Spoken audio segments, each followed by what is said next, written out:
Um,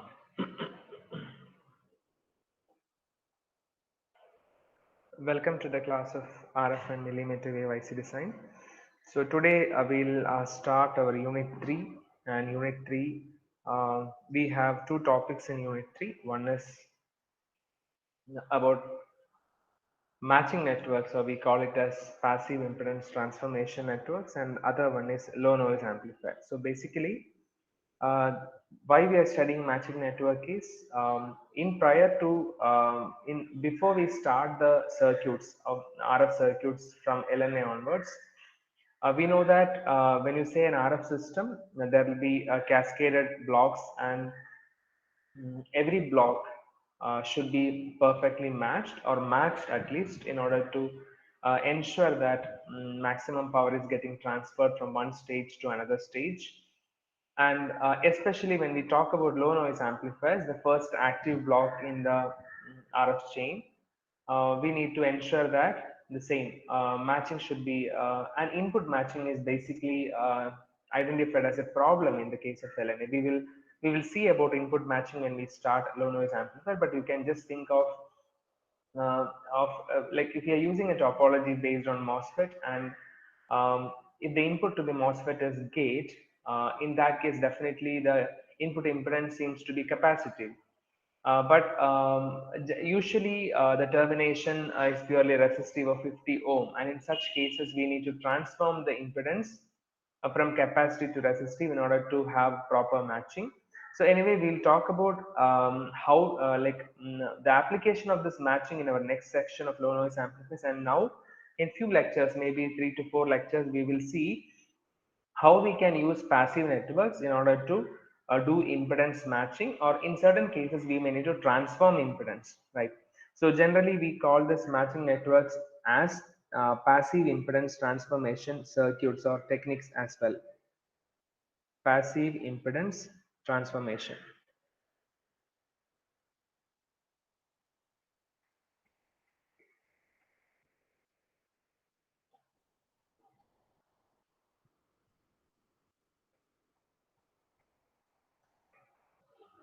All right, so this is often represented as PIT, passive impedance transformation.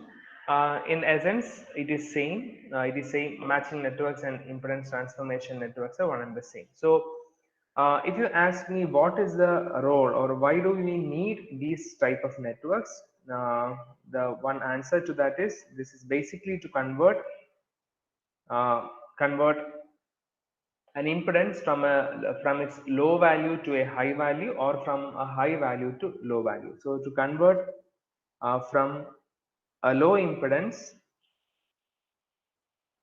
to a high impedance value, or vice versa, we need these type of networks. And so generally at RF frequencies we generally use passive networks, and even if you move towards millimeter wave range, even transmission lines are used for this matching purpose.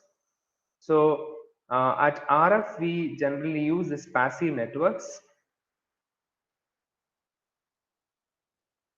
are used to transform impedance.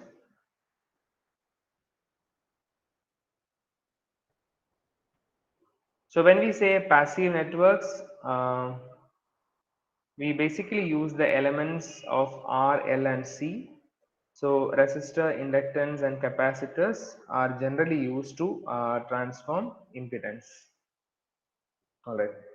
So since we are using RLC elements for transforming impedance from a low value to high value, for a few minutes we will talk about some of the features or the characteristics of those elements, and we will also see how we can actually in most of the cases when we use passive networks, say series RC or LC, RC or RL, or such kind of networks, we will do some kind of conversion as well. We may try from keeping it from in series, or we may convert that into parallel. So we will also see what happened when we convert from series to parallel and parallel to series. All right. I hope you are with me. If you guys are listening to me, please respond in the chat window.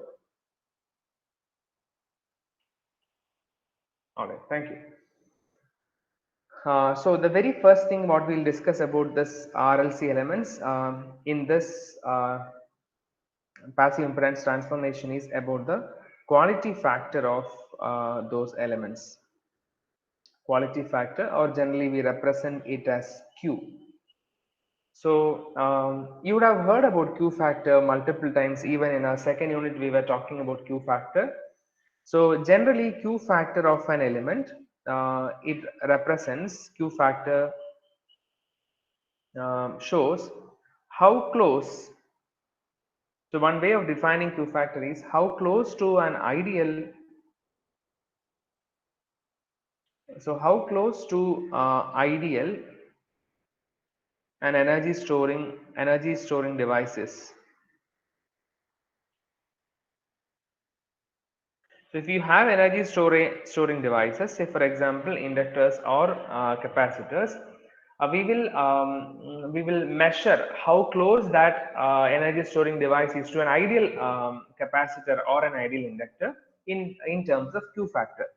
So if that is the case, let me ask this question. So we know that an ideal capacitor, when you talk about a capacitors or inductors, ideally a capacitor should not dissipate any energy, right? It should act as a storage device.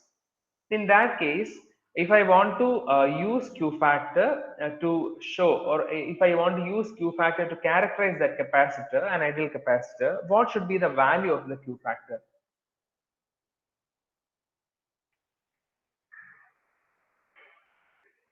What I'm telling is, an ideal capacitor dissipates no energy. If it is not dissipating any energy, how can you represent the Q factor of that? Can I get some response in the chat?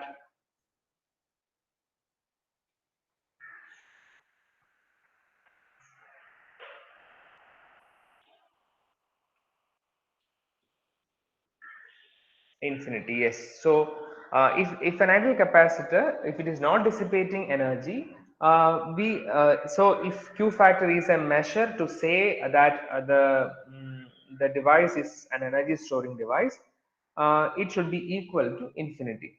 Now, so ideally we know that it will not dissipate energy, but we know that in practical cases when we use capacitors, definitely capacitors forms leaky, and that energy dissipation is through some parasitic elements or parasitic resistance. So say for example, if I am representing the parasitic component of a capacitor, say I'm telling there is a series resistance. If a series resistance,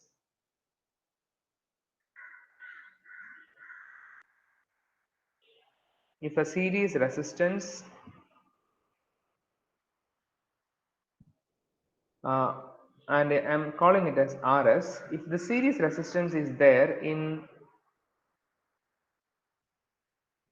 with this capacitor, then definitely I can say the Q factor will reduce, or Q factor, so ideally Q factor should come down, because Q factor is what it is showing that how much ideal an energy storing device is. But now if there is a dissipative element in series with a capacitor, Q factor will come down, right? So what I can say is, if your capacitor is ideal, there are no parasitic elements with that, and I can say for this capacitor Q factor is infinity.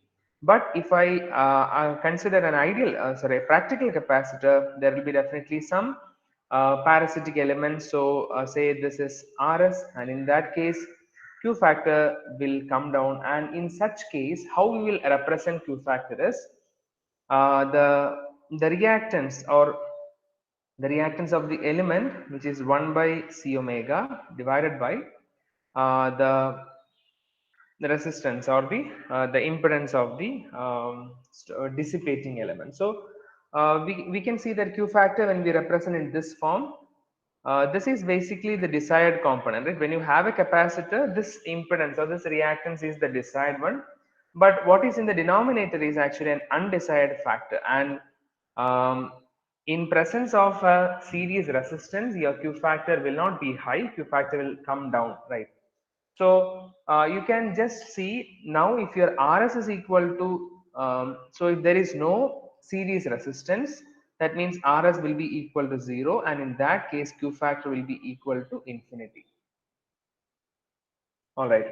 So this is represented as Qs for the, just to identify when you have a when you have two elements in series, the Q factor is represented as Qs, and in this case, for a series RC circuit, Qs is represented as 1 by C omega into Rs.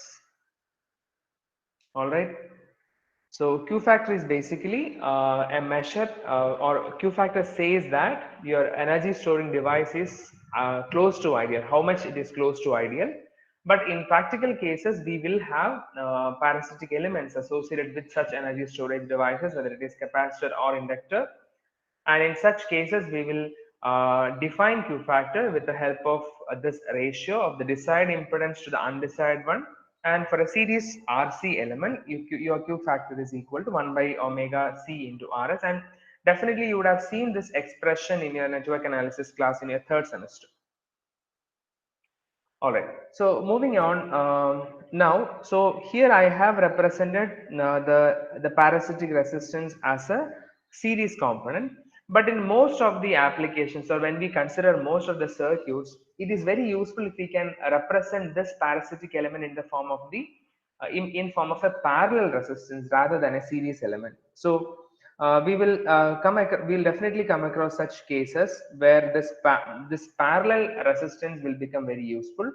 So for that reason, I am so in fact the resistance is in series, but we are trying to represent that in the parallel form. So if the resistive loss is, if you are modeling by a parallel resistance, so since it is parallel resistance, I am marking it as Rp.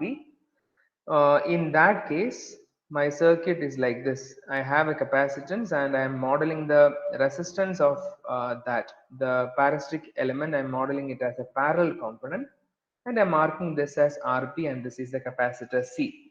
So in such case, when you have parallel network or when you have parallel circuit, there also we can represent Q factor.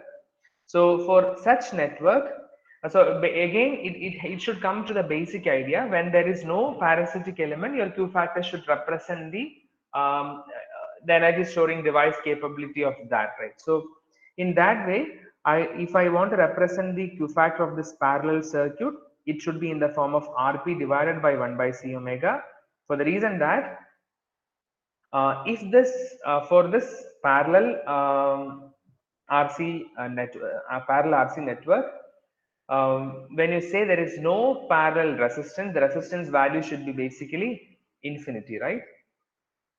Are you guys getting that?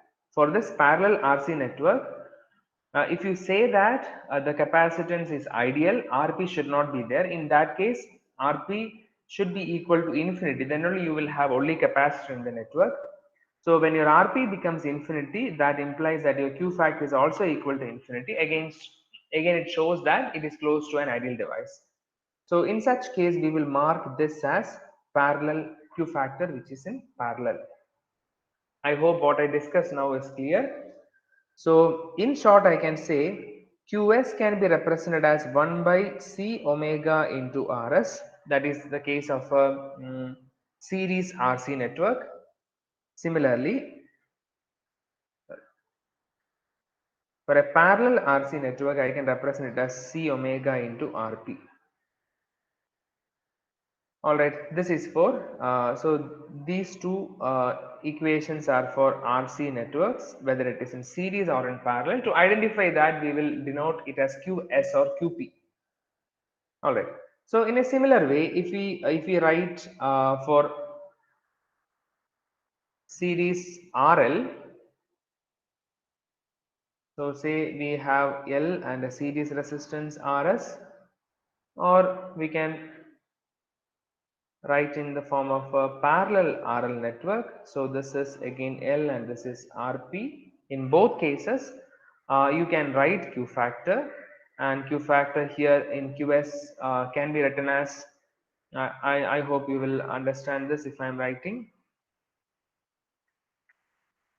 So Qs will be equal to L omega by Rs. Again, when your series element Rs is 0 for an ideal inductor, a Q factor will be infinity. And in this case, your QP can be written as RP by L omega, and it is same as how we represent it in the case of an RC network. So this is QS and QP, and these two are for RL networks. I hope the discussion on RC and RL networks here is clear. If you have any queries, please put it on the chat. Okay, so this form or basis, and even all these expressions are familiar. I hope this is familiar for you, because you would have definitely seen this RL RC network and related numericals in your in your network analysis class. All right. So even then, with these expressions, we are moving on, and we will now see how we can basically do a series to parallel conversion. Say for example, you have a series element here, how I can represent or how I can convert that into a parallel element. So that is one of the important thing we need to understand, how we can do the series to parallel conversion. So one example we will see, one we will try to derive how we can do that conversion, and later the whatever result we are getting from this discussion will be used to do all the conversions later on. All right. So the result what we are getting at the end of this discussion will be used for all the future conversions of from series to parallel or from parallel to series. Yes, we know. Yeah, we know. Yeah. So generally, when you represent the Q factor, we are representing the magnitude of the impedance. We have taken the magnitude. Yeah.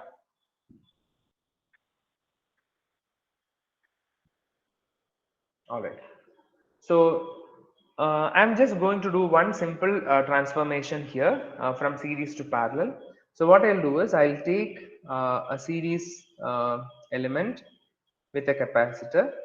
So since it is series, I'm marking it as CRS, and capacitor also I'm marking it as CS, because we have one more network here which is of the parallel form. All right. Now this is RP, and this I am calling it as CP. Just to identify the elements in the series and parallel element, I am just giving a suffix of S to the series component and P to the parallel component. So now when I say I am converting this series RC to a parallel RC, the meaning is both are equivalent, right? So when I do convert from a series network to a parallel network, both should be equivalent. That means the resistance Rs and Rp should be properly related. Capacitor Cs and Cp should be properly related. That is our aim. So at the end of the discussion, we will try to find a relationship between the resistance Rs and Rp, the capacitance Cs and Cp, so that for all the future conversions we can use this conversion formula. All right. So what we'll do first is, in order to start with this, we will equate the impedance of both the networks. First, we'll start with equating the impedance. So on the left side, what we are seeing is a series element. So the impedance can be written as Rs plus 1 by SCS. That is your impedance.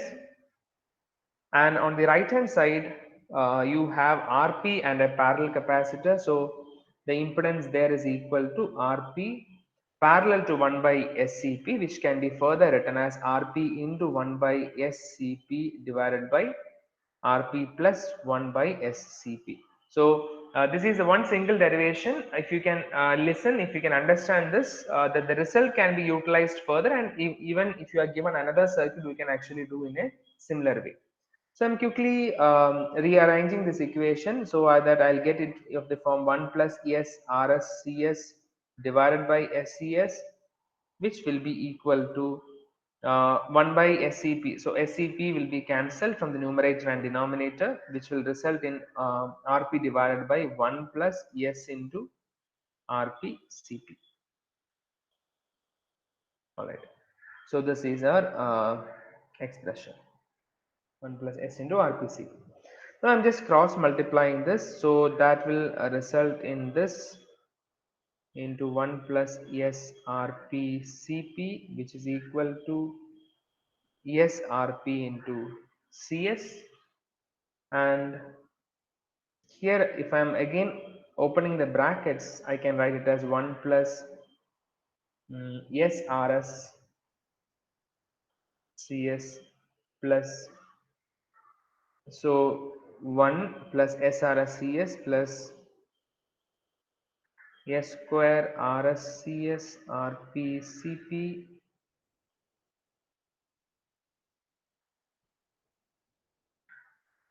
I think one more, yes. RCS plus SRP CP plus S square into RSCS RP CP, which is equal to, on the right hand side you have only S into RP into CS. Alright. Now, if I substitute the value of S in this, I can write it further. Okay, let me take to the next page.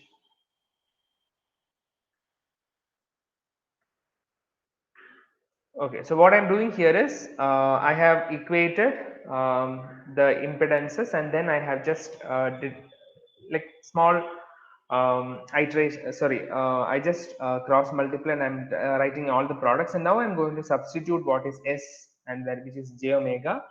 If I substitute that in the previous equation, I can write it as 1 plus S is j omega into RSCS plus j omega into RPCP. It is S square, so it is minus into omega square into RSCS RPCP, which is equal to j omega into RP into CS. All right. Now, as I told before, the aim is to relate the parallel and series resistance, parallel and series capacitor. So what we'll do now is we'll just equate the real part on both the sides. So if I'm equating real part, I'll get it as 1 minus omega square RS CS RP CP equal to 0, because there is nothing real part on the right hand side. So from this I can write this as 1 is equal to omega square RSCS RPCP, and if you I'm just marking it as equation 1, and if you closely look at this expression, what it says is omega square RSCS RPCP is equal to 1, or this will this implies that your QS is equal to QP, isn't it?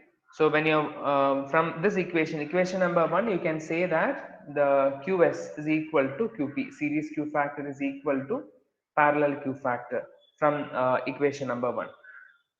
Similarly, if I equate the imaginary part, if I equate the imaginary part,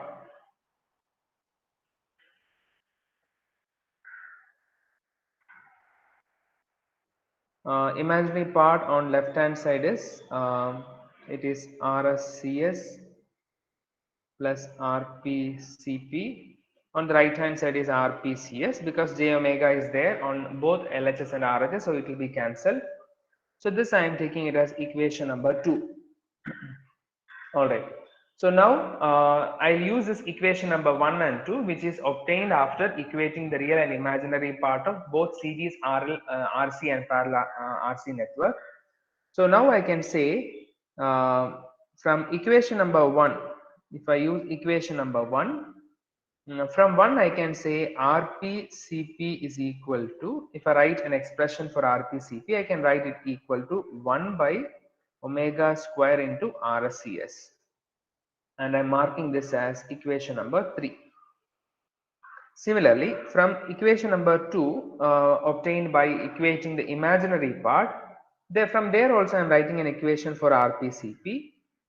So RPCP can be written as RPCS minus RSCS. That will give you equation number 4. All right. So now I hope this is clear, because I'm just doing just rearranging the terms, equating real and imaginary, and I'm trying to get an expression for RPCP. Now, if you look at equations 3 and 4, but if you have any questions in between, please put there in the chat. I'll respond to that. So now, if you look at equations 3 and 4, LHS is equal. So I can equate 3 and 4, and if I'm equating, I'll get it as 1 by omega square RSCS is equal to sorry 1 by omega square RSC is equal to RPCS minus RSCS. Alright, or from here, if I write an equation for RPCS can be written as RSCS if I move to the other side. So RSCS plus 1 by omega square into RSCS. I just rewrite this. RPCS can be written as RSCS plus 1 by omega square into RS into CS. I hope this part is clear. So let it be there. Now what I have done first is I have equated real and imaginary, and I got expressions 1 and 2. Then I worked on equations 1 and 2. I just took RPCP from both and equated those terms, and I got an expression for RPCS.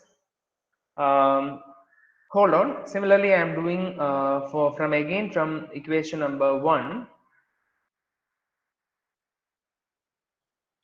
From equation number 1, now I am writing an expression for RSCS. So from first equation, I can write RSCS is equal to 1 by omega square into RPCP. Similarly, if I from 2, I can write RSCS as RPCS minus RPCP. Let me put this as equation number 5, this as equation number 6. And now looking at equation 5 and 6, similarly how we did on the left hand side, similarly we can do that here. We can equate both. That is 1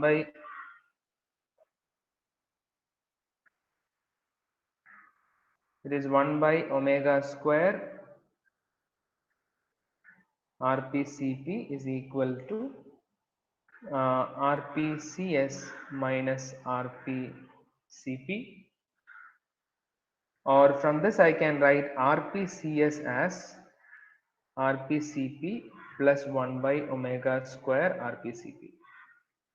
So maybe I'll just put this as two more equations, equation number 7 and this as equation number 8. All right. So simple rearrangement I have done now, and we got two equations now. One for RPC, two equations are for RPCS, right? So now, now what I'll do is from equation number 7, let me move to the next page. So if you look at equation number 7, so from 7 I can write, so this is equation number 7. So from 7 I can write what is RP. RP can be written as, if I cancel this CS, I can write it as RS plus 1 by omega square into RS into CS square. All right. Similarly, from equation number 8 on the right hand side, I can write what is CS. CS can be written as Cp plus 1 by omega square into Rp square Cp. I hope whatever I have written is, I didn't miss any term. So from 7 and 8, I got expressions for Rp and Cs. So Rp is written as Rs plus 1 by omega square Rs Cs square, and Cs is written as 1 by omega square Rp square Cp plus Cp. Right. So initially I mentioned that the whole aim of doing this mathematics here is to relate between the series elements and parallel elements of both the circuits. That means both capacitors and resistors, so that we can use this formula to do this kind of conversion with any network. So now looking back at the expression of QS, what we have written some time back, QS, which is the series QFactor expression, is equal to 1 by omega into RS into CS. So if that is QS, Substituting this back in equation number 7. So what I'm doing is, if Qs is equal to this, I'm substituting this in equation number 7, and if I do that, I can write the expression for Rp as Rs plus what I have on the as a second term on the right hand side is 1 by omega Rs into Cs is basically Qs, but it is not Qs. What I'll do there is, I'll just write it as Qs square into Rs, right? So Qs square into Rs can be written as that, because I have, sorry, on the if you look at this, I have 1 by omega square Cs square. Rs square is needed, so I just put an Rs in the top and the top numerator and denominator, and I put it as Qs square. Or this can be further written as Rp is equal to Rs into Qs square plus 1. Thereby we obtain the relationship between the series resistance and parallel resistance, and both are related with respect to Q factor. Alright. Now we can still, so say for example your Qs value is much larger than 1. In that case 1 can be neglected, and say for example your Qs value is equal to 3, or it is greater than 3.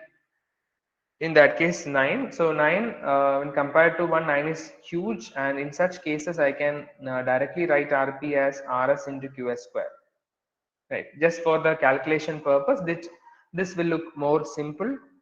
Rs square into Rs into Qs square. This also can be utilized when your Q factor is very large.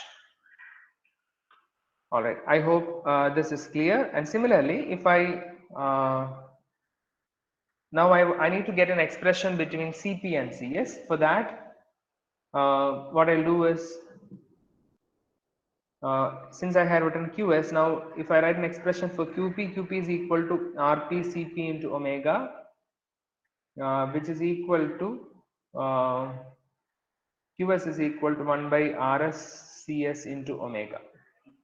Right, both the Q factors are equal. That also we have derived when we equated the series to parallel circuits.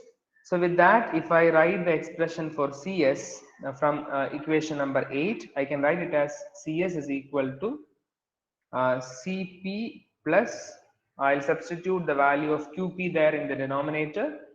So that will be equal to Cp by, sorry,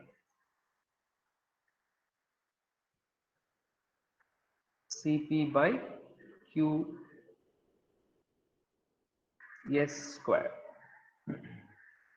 All right, or I can write this as Cp is equal to Cs into, I'm just taking Cp common from the right hand side, so I am writing Cs into Qs square divided by Qs square plus 1. And as I mentioned before, if Qs is much higher than 1, 1 can be neglected, and I can say Cp is equal to Cs. Cp is equal to Cs. So these two are important results. So Cp is related to Cs with the help of this Q factor. But if your Q factor is much higher than 1, your Cp and Cs elements both can be considered as almost equal. All right, so I hope this derivation part is clear. More than derivation, what we got as the result at the end. So if you look at the relationship between the series resistance and parallel resistance, both are related. So Rp is equal to Rs into Qs square plus 1 is the exact relation between both of them. Similarly, the parallel capacitance and series capacitance will have equal value when your Q factor is much larger. Otherwise, both are related with the help of Q factor in the form of Qs square by Qs square plus 1. All right. So From this discussion, one thing what we can observe is one note what we can make here is this series to parallel conversion. Series to parallel conversion basically retains the capacitance value,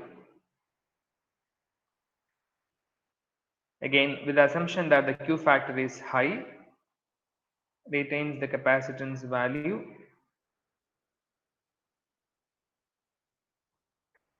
but raises the resistance value, the R value, by a factor of Qs square. So when I convert from series to parallel, if you look at the parallel resistance is Qs square into Rs, means parallel resistance is a much larger value. Alright, so that is one important result from the series to parallel conversion, and from now on if I want to do the series to parallel conversion I can definitely make use of this formula. Any questions on this?